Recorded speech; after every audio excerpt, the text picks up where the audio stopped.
Welcome, Wanderers. Now, if you found yourself recently invited and have no idea who I am, I'm Ignota. Today we're gonna be... I'm sorry, I've gotta ask. Where's Azazel? Huh. They probably just slept in or something. I do hope they show up later, though. I'm starting to get reverse claustrophobic. There's really not usually this much free space. Well, anyway, welcome to the Wanderers Book Club, everyone. Tonight we're reading Sleepless Walkers by Din-Bidor. Insomnia is a most curious thing. It keeps you half awake, half dreaming, losing track of time and reality. How long has it been since you went to bed? An hour? 2? Mere minutes? Only the night knows. You drift in your sheets, trapped in your own agonized consciousness in a painful boredom, exiled from the sanctuary of dreamless slumber. Sleep is the last refuge of the lost and damned, but the truly cursed shall forever be barred from entering it. There are many ways of dealing with our damnation. Some take to despair and down a bottle of pills, breaching the barrier between dream and death, between hypnos and thanatos. The latter often comes to their aid, spiriting them away to the somber pastures of asphodel. Hypnos is less merciful and denies his blessings to even the most devout insomniacs. Gods are strange, capricious beings. Best not rely on them for help. Pray not to gods who need not your faith. Say a prayer for the insomniacs. Others throw themselves into swirling maelstroms of creation, trying to put their time awake to best use possible. Though they do not sleep, dreams still come to them, more vividly than any sleeper could ever fathom. They are the workers of wonders, the makers of miracles. They are the writers, the storytellers, the poets and tale weavers. In their sleepless minds is the spark of creativity, gifted by the mercy of Morpheus, son of Hypnos, and by the Oniri, who, even in these waking hours, spread their sand over the minds of men. Night and candlelight shall be the only ones to witness our genius. There are others still who have neither the spark of Morpheus nor the wish for kind release of psychopomps. There are those, like me, who walk, who wander. We wander not because we are curious, not because we wish to see the world, but because we are cursed with the impulse to walk, to never rest. It is a primitive animalistic calling that bursts from our core, that forces us to drift, to march into the night.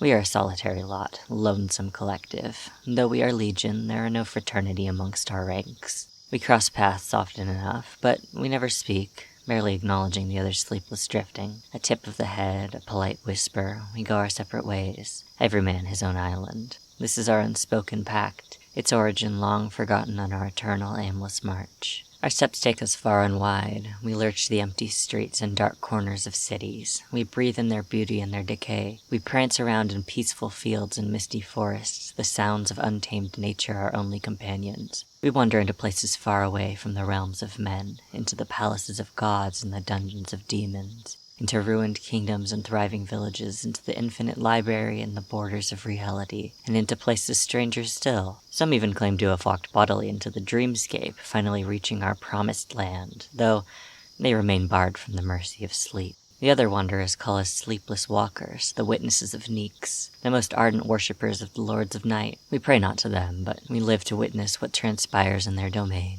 We walk and never cease to march until our feet give way, until daylight forces us back into mundane lives amongst those who have the privilege of sleep. Perhaps this is our duty, our destiny, to wander in the darkness and witness. I have seen much through my time of wandering. I have witnessed many wonders and terrors, for the night is home to both. Neeks is a magnanimous goddess, and her cloak offers sanctuary to both hero and villain, to man and monster, to forbidden love and perfidious crime. There is always much to see, much to witness. We are what we do in the dark, and the night, with its pitch-black mantle, shows us the truth light denies us. For me it started one night, as mundane as any other. After much distress and sorrow, the doctors and mages could do nothing for me, nothing to alleviate my plight. Just lie down and relax, they said in resignation, and close your eyes and let go. Sleep will come to you.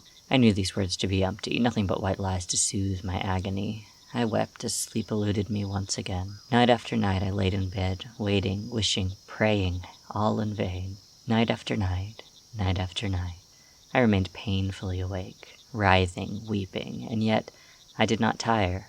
My body felt rested in the morning, as if I had been in deep slumber, away from my plight.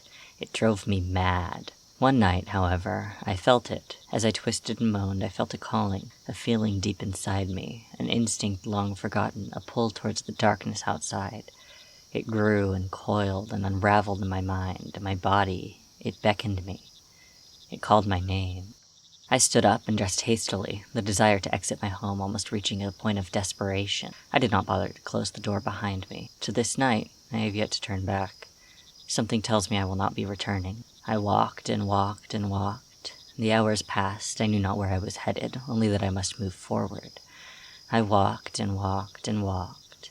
Day did not come then. It has not come for a long time. The nights blended into one another, leaving no trace of the days in between.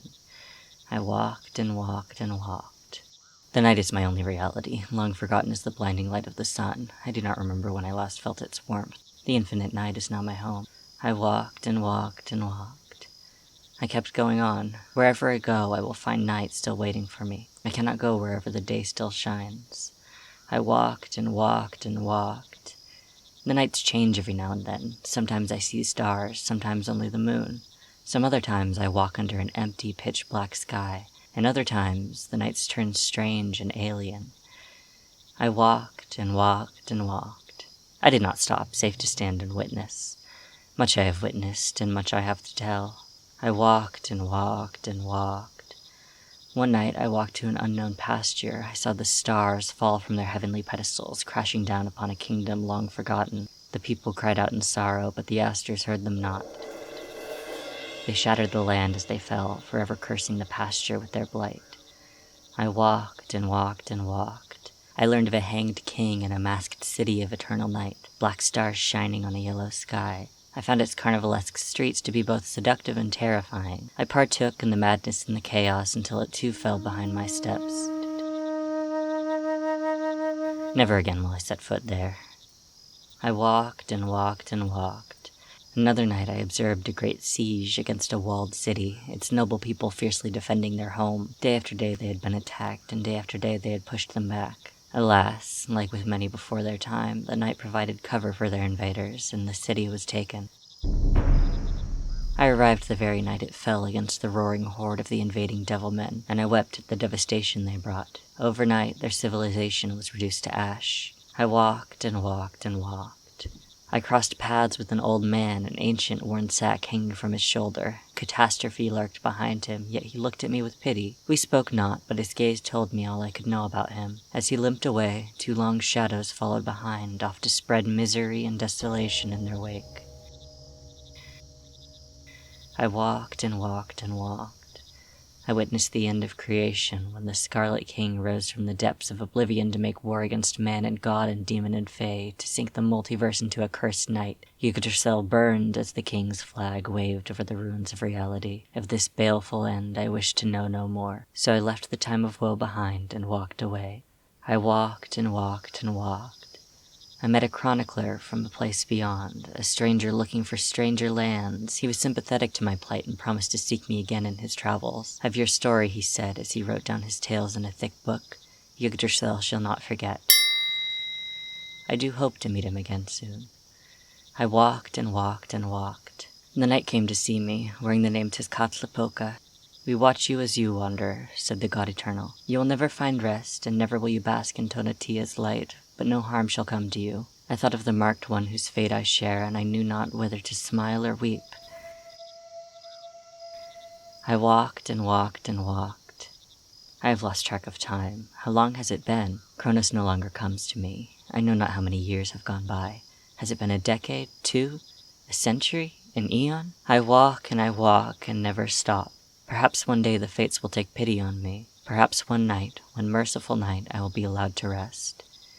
Perhaps one night I will see the birth of day. Until then, I walk the night.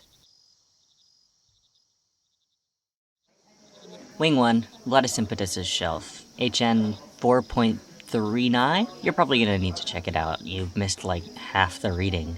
Where were you anyways? I was getting worried. A person with 4 arms was asking you questions. Well, at least you asked nicely, right?